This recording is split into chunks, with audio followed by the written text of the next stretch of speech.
लाल जम चोट। शीश नमावत धर पड़े सब पापन की पोट। महापुरुषों के आगे जब सर झुकाते हैं तो हमारे पाप क्षण होते हैं। इसमें कोई दो मत है। गुरु के आगे मस्तक टेकने से मंगल होता है जीवन।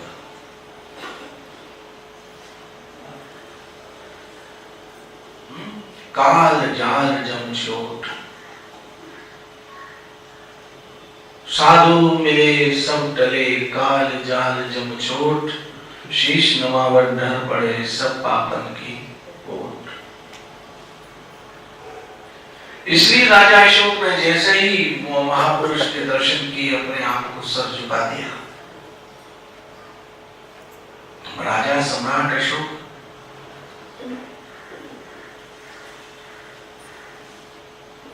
सर झुका दिया।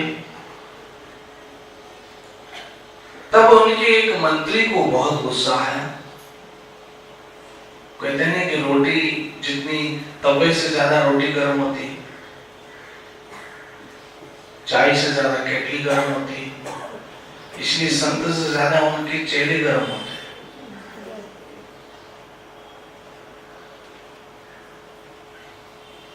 संत जितने गर्म नहीं होते उतने उनके निकट के शीशे गर्म होते।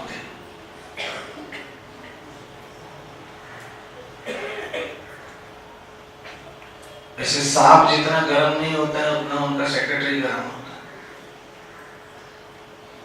तो मंत्री को बड़ा गुस्सा आया और राजा को कहने लगे, जब महल में फिर पहुंचे, कहा महाराज आप राजा अशोक, आप सम्राट अशोक हैं और सम्राट अशोक होने के पश्चात आप एक संत के चरणों में जाकर माथा टेक कर आ गए। अगर आपको ऐसा ही था तो उसको मैं आपके पास लाता। ये कथा क्यों सुना रहा हूं? क्योंकि इससे रिलेटेड आगे का श्लोक है। इस कथा से ही रिलेटेड आगे का श्लोक है और वो आगे का श्लोक सुनाने से पहले ये कथा सुना देता हूं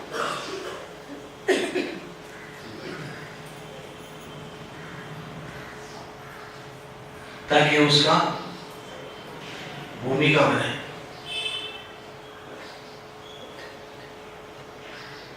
श्री राधे।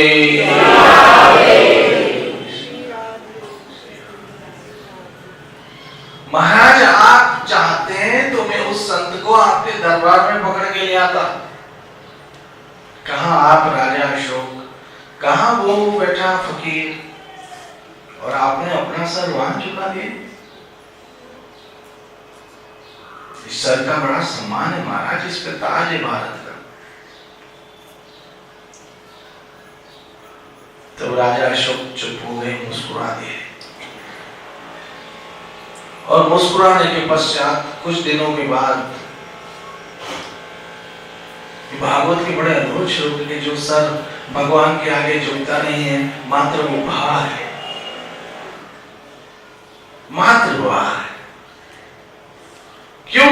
कि वो अहंकारवश, अज्ञानवश अकड़ता है। और याद रखो, कोई अगर व्यक्ति आपके व्यवहार में अकड़ के चले तो उसका बुरा मत मानना। जो भी व्यक्ति अकड़ता हो, चाहे आपके घर में हो, परिवार में हो, समाज में हो, कोई भी व्यक्ति अगर अकड़ता हो तो अकड़ी हुई व्यक्ति का कभी बुरा मत मानना, बल्कि जो अकड़ता हो उस पर ज्यादा दया करना। क्योंकि इंसान अकड़ता कब है? जब वो मर जाता है। आपने कभी किसी की लाश को अगर हाथ लगाया हो तो लाश को हाथ लगाते तो कैसी होती है? अकड़ी हुई होती है। आदमी अगर रात को मर जाए और सुबह तक रखा जाए तो वो अकड़ जाता है, उसकी गर्दन अकड़ जाती है, हाथ अकड़ जाते हैं, पैर अकड़ जाते हैं, पूरा शरीर अकड़ जाता है, तो हम कहते हैं ये मर गया है।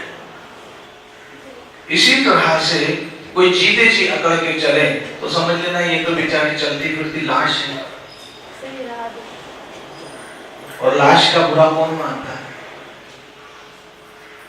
इसलिए अगर आपके घर में कोई अकड़ता हो तो सोचना ये तो बेचारी क्या घूम रही है जी, लाश घूम रही है। अब लाश का बुरा क्या मानना? कोई आपके परिवार में समाज में अकड़ता हो तो उस पर दया करना, क्योंकि अगड़ी हुई व्यक्ति जो है वो जीती जी लाश की तरह शव है। और कोई अकड़ू आदमी जाता हो तो मन में सोचना ये शव यात्रा जा रही है, शव यात्रा जा रही है। क्योंकि झुकना है जान, जिसमें जान है वो ऐसे झुकता रहना है। झुकना है जान, अकड़ना मुए की पहचान। हम सिंधी में कहते हैं हल मुआ।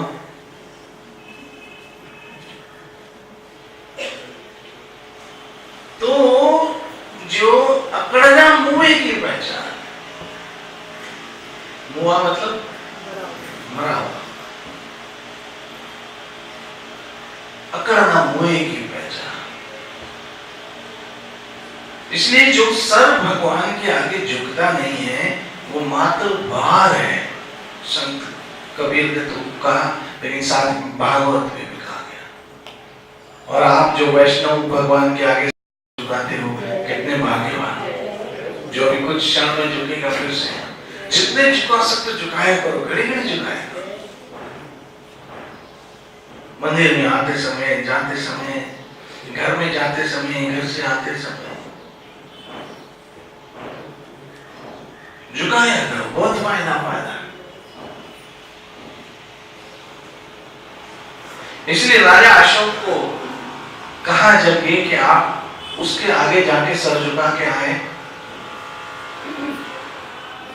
आप चाहते हैं तो मैं उसको महल में ले आता, आप क्यों गए वहां चलकर? तब राजा अशोक मुस्कुरा दिए और कुछ समय के बाद उस वजीर को बुलाया और बुलाने के बाद कहा कि ये एक बहुत बड़ा थैला है, यानी इतना बड़ा थैला था। इसमें जो है वो क्या है? मुंडिया है। क्या है? खोपड़ियां जाके बेच के आओ। राजा की आज्ञा थी, और अगर एक भी खोपड़ी बची तो तुम्हारी खोपड़ी उड़ा दूंगा।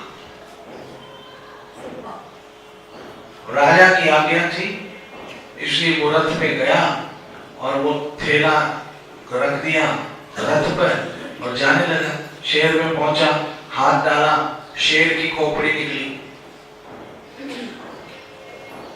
किसकी निकली? शेर की।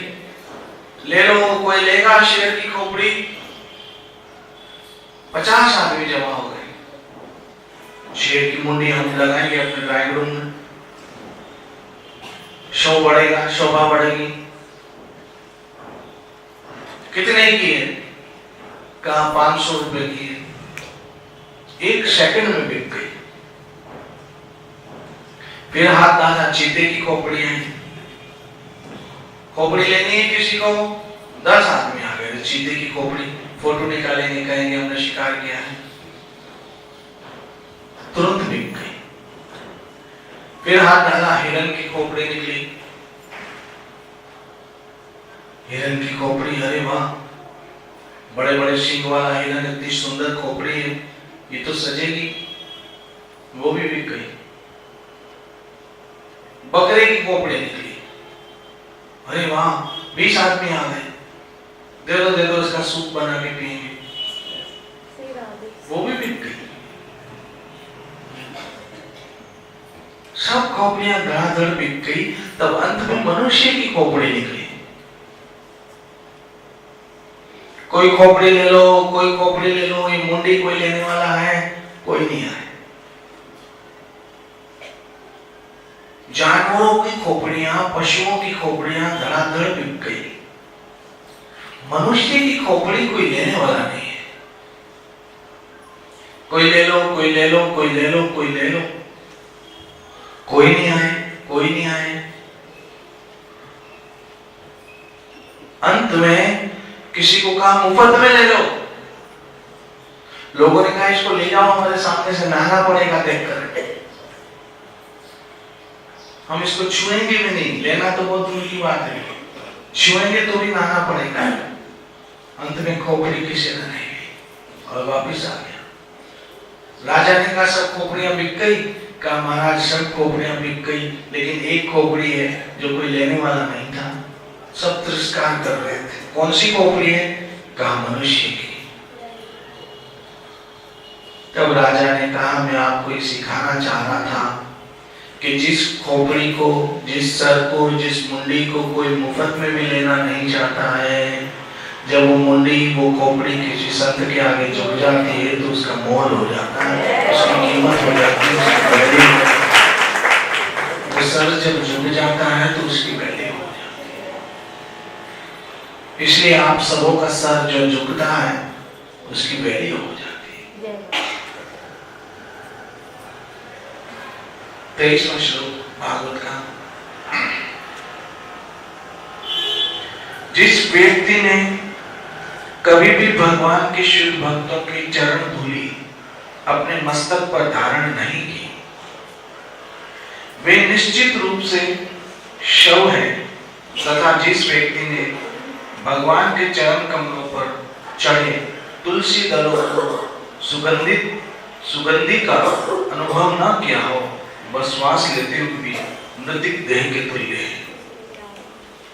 अब यहाँ पर एक आज हम नया श्लोक पढ़ रहे हैं, 23वां श्लोक। इस श्लोक में बहुत अद्भुत बात समझाई गई है कि जिस व्यक्ति ने कभी भी भगवान के शुद्ध भक्त के चरण की धूल अपने सर पर न लगाई हो, भगवान के शुद्ध भक्त के चरण की धूल अपने सर पर कभी न लगाई हो, वो निश्चित रूप से शव के समान है। जैसे डेड बॉडी होती है, वो डेड बॉडी की तरह है, जिसने कभी भी भगवान के किसी शुद्ध भक्त के चरण की धूल अपने सर पर न लगाई हो।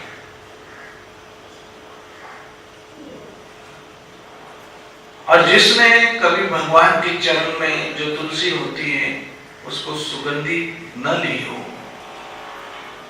वो श्वास लेते हुए भी मृतिक शरीर जैसा है। यहाँ पर एक बहुत अद्भुत बात समझाई है कि भगवान के भक्तों के चरण धूल में क्या चमत्कार होता है,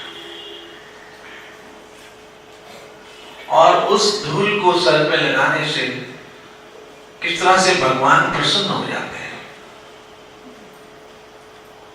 क्योंकि भागवत में यहाँ स्पष्ट कह दिया है कि जिसने कभी भी भगवान के शुद्ध भक्त के चरण की धूल अपने सर पर, अपने मस्तक पर न लगाई हो, वो डेड बॉडी की तरह है।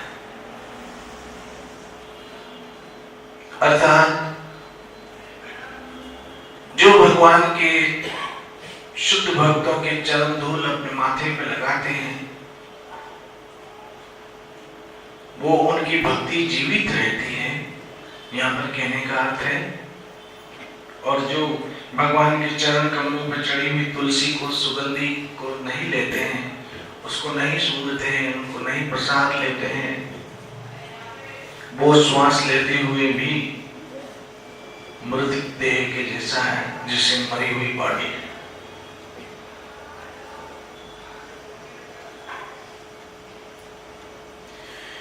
श्रील प्रभुपाद जी महाराज द्वारा भावार्थ में लिखा है, श्री विश्वनाथ चक्रवर्ती ठाकुर के मत अनुसार श्वास लेता शव प्रेत होता है। जब मनुष्य मर जाता है तो वह मृतिक कहलाता है, किंतु वह जब पुनः हमारी वर्तमान दृष्टि से अदृश्य रूप, सूक्ष्म रूप में प्रकट होता है और कार्य करता है, तो ऐसा मृतिक शरीर प्रेत कहलाता है।